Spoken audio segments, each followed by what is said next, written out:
Kakak, saya mohon, kakak berkenan memberi penjelasan tentang PGPR, PGPF, dan PGPA kepada saya. PGPR, PGPF, dan PGPA adalah kelompok mikroorganisme tanah yang sangat bermanfaat bagi pertumbuhan dan kesehatan tanaman. Ketiganya termasuk dalam kategori Plant Growth Promoting Microorganisms, PGPM, yang berarti mikroorganisme yang mempromosikan pertumbuhan tanaman. Berikut penjelasan lebih rinci mengenai masing-masing. 1. Plant Growth Promoting Rhizobacteria, PGPL. Definisi, PGPL adalah kelompok bakteri menguntungkan yang hidup di sekitar zona perakaran tanaman, rhizosfer, atau bahkan mengkolonisasi bagian dalam akar tanaman. Bakteri ini memiliki kemampuan untuk meningkatkan pertumbuhan tanaman secara langsung maupun tidak langsung. Mekanisme kerja. Fiksasi nitrogen, beberapa jenis PGPR dapat mengikat nitrogen bebas dari udara dan mengubahnya menjadi bentuk yang dapat diserap tanaman, amonia, seperti bakteri dari genus Rhizobium, bersimbiosis dengan kacang-kacangan, dan Azotobacter. Pelarutan fosfat dan mineral lain, PGPR dapat melarutkan fosfat yang terikat dalam tanah sehingga menjadi tersedia bagi tanaman. Selain fosfat, mereka juga membantu menyediakan mineral lain seperti besi dan belerang. Produksi hormon pertumbuhan, bakteri ini dapat menghasilkan fitohormon seperti auksin, indole asetik acid, IAA, giberelin, dan sitokinin yang berperan penting dalam pembentukan dan pertumbuhan organ tanaman, akar, batang, daun. Produksi siderofor, senyawa ini membantu tanaman mendapatkan zat besi yang penting untuk pertumbuhan. Meningkatkan ketahanan tanaman, beberapa PGPR dapat menghasilkan senyawa antimikroba, antibiotik, atau menginduksi ketahanan sistemik pada tanaman, Induced Systemic Resistance, ISR, untuk melawan patogen, penyakit, dan hama. Produksi enzim, contohnya enzim ACC deaminase yang dapat mengurangi tingkat etilen, hormon stres pada tanaman. Contoh genus, Bacillus, Pseudomonas, Rhizobium, Azotobacter.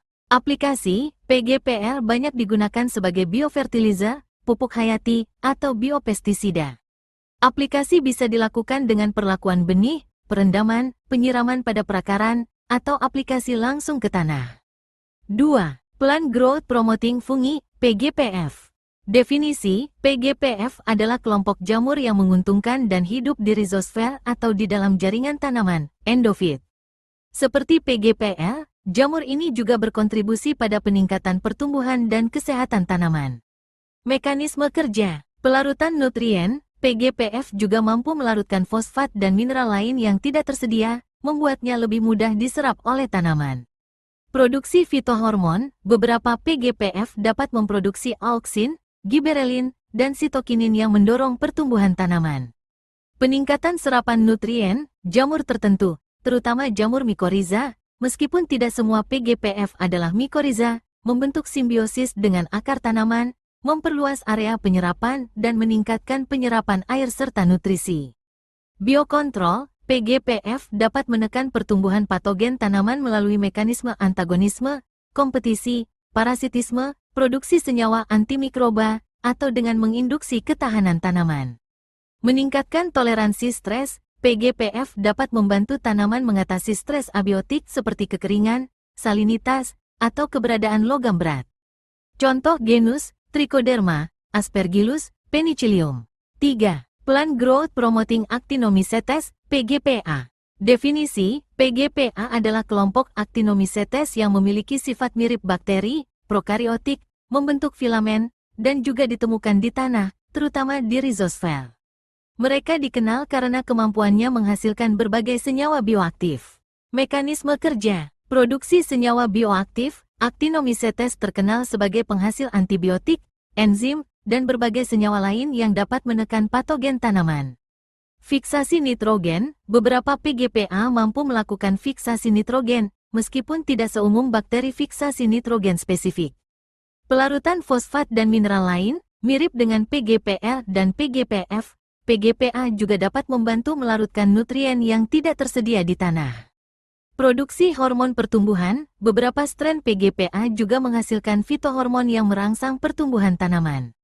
Peningkatan ketersediaan nutrien, PGPA dapat membantu mendekomposisi bahan organik, melepaskan nutrien yang terperangkap dan membuatnya tersedia bagi tanaman. Contoh genus Streptomyces nocardia. Perbedaan utama, fitur, PGPR, Plant Growth Promoting Rhizobacteria, PGPF, Plant Growth Promoting Fungi, PGPA, Plant Growth Promoting Actinomycetes. Jenis mikroba, bakteri, jamur, Actinomycetes, mirip bakteri, filamen. Habitat umum, rhizosfer, sekitar akar, rhizosfer, endofit, tanah, rhizosfer. Ciri khas, fiksasi N, pelarut P, penghasil hormon. Pelarut P, fitohormon, biokontrol. Penghasil antibiotik, senyawa bioaktif.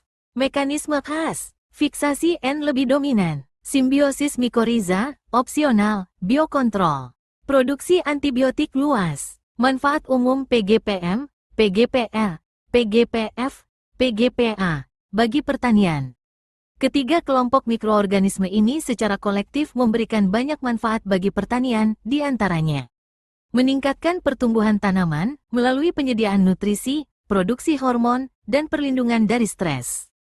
Meningkatkan hasil panen, tanaman yang lebih sehat dan subur cenderung menghasilkan panen yang lebih baik.